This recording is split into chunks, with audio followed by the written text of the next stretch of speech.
امریکی صدر کا ایران سے مذاکرات کے دوران اہم نکات پر اتفاق رائے کا دعویٰ۔ ڈونلڈ ٹرمپ نے کہا ایران کے اعلیٰ ترین معتبر رہنما سے بات کی ہے۔ ایران اور امریکہ دونوں معاہدہ کرنا چاہتے ہیں۔ آج فون پر بات چیت جلد ہوگی۔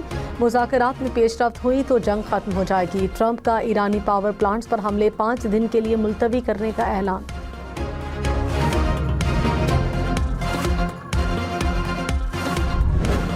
صدر کا ایرانی انفراسٹرکچر اور پاور پلانٹس پر حملے ملتوی کرنے کا اعلان۔ ڈونلڈ ٹرمپ نے کہا گزشتہ 2 روز میں ایران سے اچھی اور تعمیری بات چیت ہوئی۔ ایران سے مذاکرات پورا ہفتہ جاری رہیں گے۔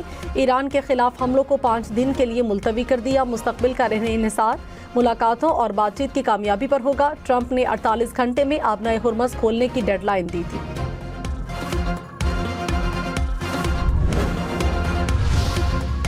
ایران کی امریکہ کے ساتھ بات چیت کی تردید۔ ایرانی وزارت خارجہ نے کہا ٹرمپ کے بیانات کا مقصد تیل کی قیمتوں کو کنٹرول کرنا ہے۔ ٹرمپ اپنے فوجی منصوبوں پر عمل کرنے کے لیے وقت حاصل کر رہے ہیں۔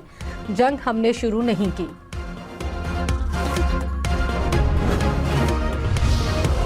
امریکی صدر کے حملے روکنے کے اعلان کے بعد خام تیل سستا پھر مہنگا۔ برنٹ کروڈ کی قیمت کم ہو کر $101 فی بیرل تک پہنچی۔ امریکی خام تیل کی قیمت $89 فی بیرل تک گری۔ ایران کی مذاکرات کی تردید کے بعد خام تیل کی قیمت دوبارہ بڑھ گئی۔ جاپان کی آبنائے ہرمز میں بحری جہاز بھیجنے پر رضامندی کی تردید۔ کیبنٹ سیکرٹری نے کہا جاپان نے جہاز بھیجنے کے لیے امریکہ سے کوئی وعدہ نہیں کیا۔ مکمل جنگ بندی کے بعد بارودی سرنگوں کی صفائی کر سکتے ہیں۔ اقوام متحدہ میں امریکی سفیر نے دعویٰ کیا تھا کہ جاپان رضامند ہو گیا۔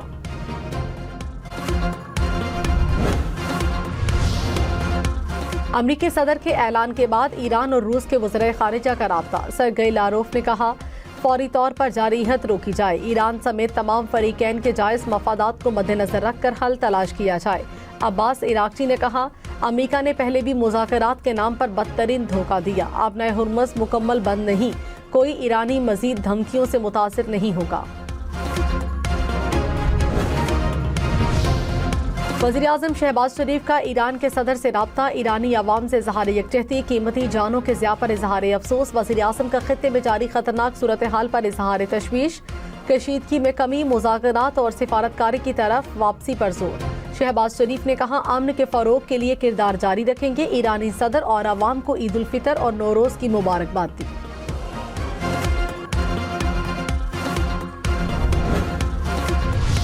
23 مارچ وطن سے تجدید عہد وفا کا دن۔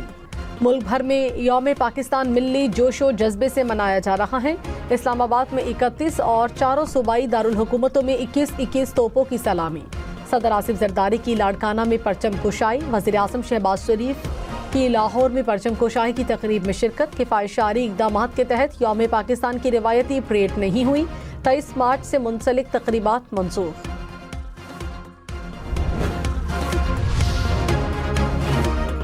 صدر مملکت آصف علی زرداری سے وزیر داخلہ، وزیر خزانہ اور وزیر پیٹرولیم کی ملاقات۔ معاشی صورتحال، پیٹرولیم مصنوعات کی قیمتوں اور شعبہ توانائی پر تبادلہ خیال کیا۔ دہشت گردی کے خلاف جنگ اور سرحدی صورتحال پر بریفنگ دی۔ پاک افغان کشیدگی اور علاقائی سیکیورٹی چیلنجز کا تفصیلی جائزہ لیا گیا۔ آصف زرداری نے کہا پیٹرولیم مصنوعات کی قیمتوں کے بوجھ کو کم سے کم رکھا جائے۔ بلاول بھٹو سمیت پیپلز پارٹی قیادت کی بھی ملاقات میں شرکت۔ ہائی آکٹین پیٹرول کی فی لیٹر نئی قیمت ₹535 ہو گئی۔ نوٹیفیکیشن جاری۔ ہائی آکٹین پر پیٹرولیم لیوی ₹200 فی لیٹر مزید بڑھا دی گئی۔ پیٹرول اور ڈیزل کی قیمتیں برقرار۔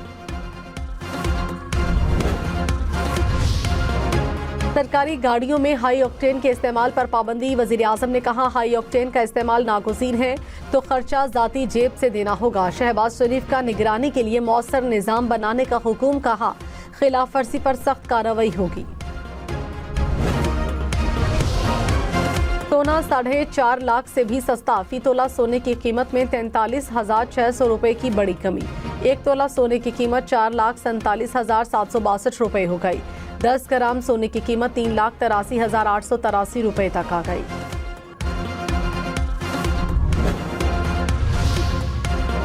لاہور، ملتان، پنڈی سمیت پنجاب بھر میں دکانیں رات 10 بجے بند کرنا ہوں گی۔ مارکیٹس کے اوقات کار تبدیل، پرانا شیڈول بحال کر دیا گیا۔ حکام نے کہا مارکیٹس، شاپنگ مالز اور دکانیں 10 بجے بند کرنا ہوں گی۔ رمضان میں دی گئی 24 گھنٹے کاروبار کی اجازت ختم۔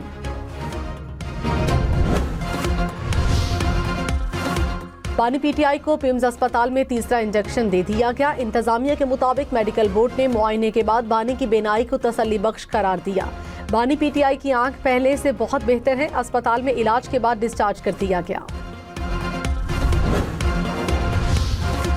ایران کا کویت میں ایک اور امریکی F-15 طیارہ تباہ کرنے کا دعویٰ۔ ایرانی میڈیا کے مطابق ایران نے طیارے کو نشانہ بنایا۔ ایرانی بحریہ کا امریکہ کے 2 جنگی ڈرونز کو تباہ کرنے کا دعویٰ۔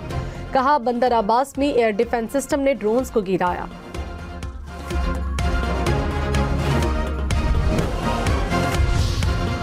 ایران کے اسرائیل پر میزائل حملوں کی تازہ لہر۔ ایران نے جنوبی اور وسطی اسرائیل پر کلسٹر میزائل داغے۔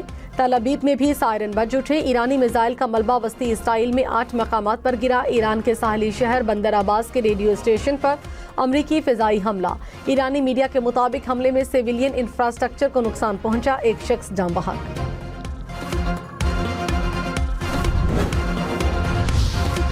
امریکہ نے خلیج میں 4,500 اضافی فوجی اہلکاروں کو تعینات کرنا شروع کر دیا۔ واشنگٹن پوسٹ کے مطابق زمینی فوج کو طیاروں اور ہیلی کاپٹرز کی مدد حاصل ہوگی۔ آبنائے ہرمز کھولنے کے لیے مزید اہلکار تعینات ہوں گے۔ اسرائیلی عہدیدار کے مطابق امریکہ کا مقصد جزیرہ خارق اور آبنائے ہرمز پر کنٹرول حاصل کرنا ہے۔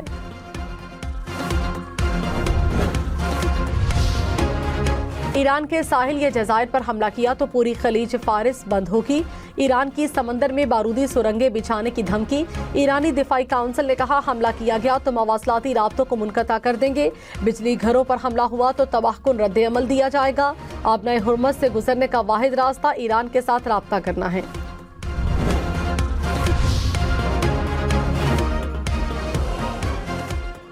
صدر مملکت اور وزیر اعظم کی یوم پاکستان پر قوم کو مبارکباد۔ آصف علی زرداری نے کہا ہم نے دہشت گردی کے خلاف طویل اور کامیاب غیر روایتی جنگ لڑی۔ آج بھی ہمیں اندرونی محاذ اور بیرونی سرحدوں پر چیلنجز کا سامنا ہے۔ افغان سرزمین کو پاکستان کے خلاف استعمال کرنے کی اجازت نہیں دیں گے۔ وزیر اعظم شہباز شریف نے کہا چیلنجز کے باوجود معیشت کو ترقی کی راہ پر گامزن کر دیا۔ وزیر اعظم کا وطن کے دفاع پر افواج پاکستان کی قوم کو یوم پاکستان کی مبارکباد۔ فیلڈ مارشل سید عاصم منیر سمیت ایئر چیف اور نیول چیف نے قوم کو یوم پاکستان پر مبارکباد دی۔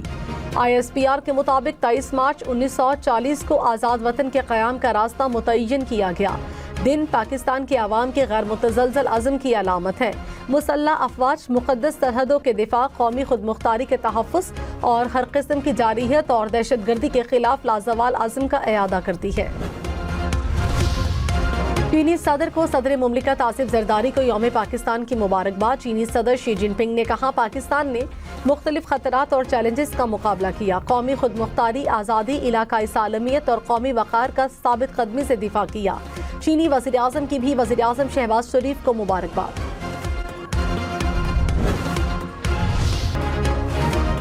لاہور میں مزار اقبال پر گارڈز تبدیلی کی پروقار تقریب، پاک فضائیہ کے دستے نے گارڈز کے فرائض سنبھالے۔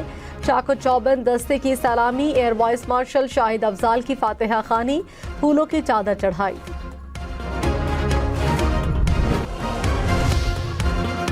نائب وزیر اعظم اسحاق ڈار نے کہا پاکستان دہشت گردی کے مکمل خاتمے کے لیے پرعزم ہے۔ فتنہ الہندوستان اور TTP کے خلاف کارروائیاں جاری ہیں۔ علاقائی کشیدگی کے باوجود قوم ثابت قدم رہے گی، اتحاد، ایمان اور نظم و ضبط سے چیلنجز کا مقابلہ کریں گے۔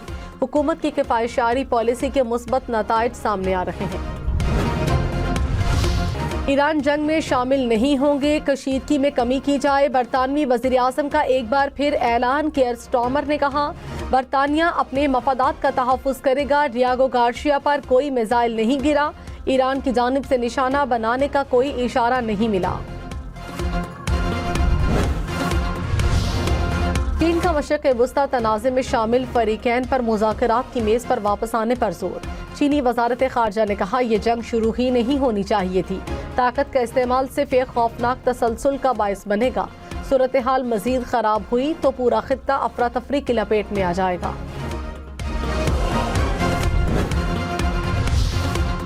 عمان کے وزیر خارجہ نے کہا مشرق وسطی میں جنگ ایران نے شروع نہیں کی، جنگ پہلے بڑے معاشی مسائل کا سبب بن رہی ہے۔ خدشہ ہے جنگ جاری رہی تو مسائل مزید سنگین ہوں گے۔ آبنائے ہرمز کو محفوظ بنانے کے لیے کام کر رہے ہیں۔